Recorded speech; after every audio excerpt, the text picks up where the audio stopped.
5th, 2021 marked the 40th anniversary of the first official reporting of what would become the AIDS epidemic in the United States.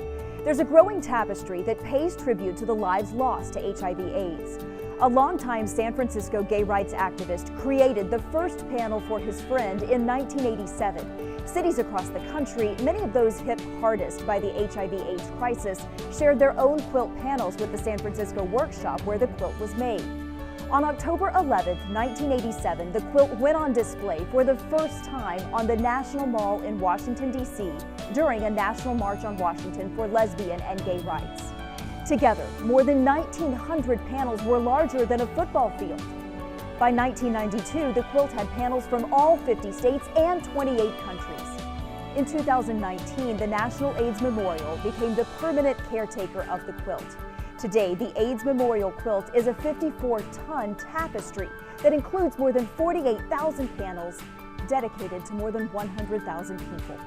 While it honors those lost, the AIDS Memorial Quilt is also an important tool in the fight to prevent HIV.